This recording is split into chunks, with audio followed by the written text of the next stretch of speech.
나를 잃지 않는 주파수. 공감은 상대에게 맞춰지는 일이 아니라 자신을 지키며 연결되는 일이다. 우리는 살아가면서 끊임없이 누군가의 주파수에 자신을 맞춘다. 가족의 기대에 응답하고 조직의 분위기에 순응하며 사회가 요구하는 기준 속에서 자신을 조율한다. 관계를 유지하고 갈등을 줄이기 위해 때로는 그것이 성숙의 방식이라고 믿으며 자신을 다듬는다. 그러나 그렇게 하루하루를 보내다 보면 어느 순간 문득 멈춰 서게 된다.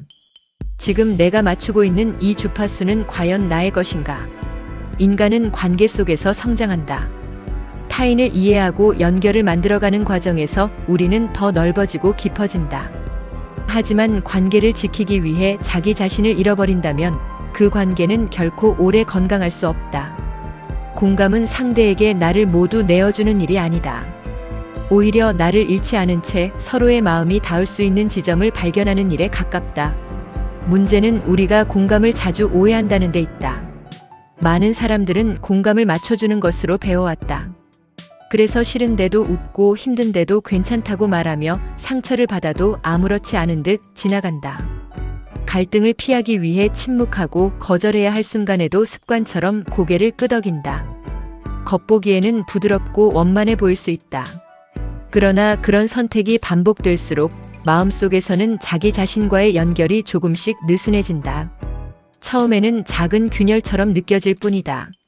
하지만 그 균열이 쌓이면 어느 순간 자신의 감정이 무엇인지조차 분명히 알 수 없게 된다. 남들이 원하는 모습은 선명한데 정작 나는 무엇을 원하는지 묻는 질문 앞에서는 쉽게 답하지 못한다. 어쩌면 오늘을 살아가는 우리가 가장 자주 잃어버리는 것은 시간도 돈도 아니라 자기 자신의 주파수인지 모른다. 진정한 공감은 상대를 이해하는 동시에 자신의 마음도 존중하는 균형 위에 서 있다.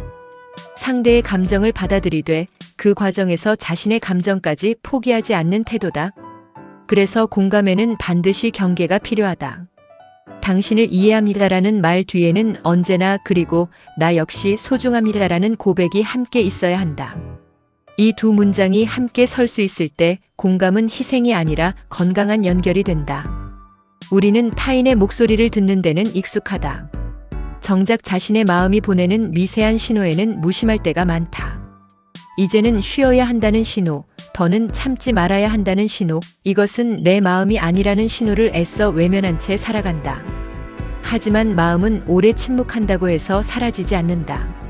다만 들리지 않을 뿐이다. 그래서 어느 순간 우리는 자신에게 말해야 한다. 이제는 내 목소리도 들어주겠다고. 나를 잃지 않는다는 것은 결코 이기적으로 살겠다는 선언이 아니다. 오히려 더 오래 사랑하고 더 깊이 공감하기 위한 준비에 가깝다. 자신과 단단히 연결된 사람만이 타인과도 건강하게 연결될 수 있기 때문이다. 자기 자신을 지키지 못한 공감은 결국 소진으로 이어지지만 자신을 존중하는 공감은 관계를 더 오래 따뜻하게 만든다. 오늘 하루만이라도 잠시 세상의 소음을 줄여보면 어떨까? 다른 사람의 기대보다 내 마음의 목소리에 조금 더 귀를 기울여 보는 것이다.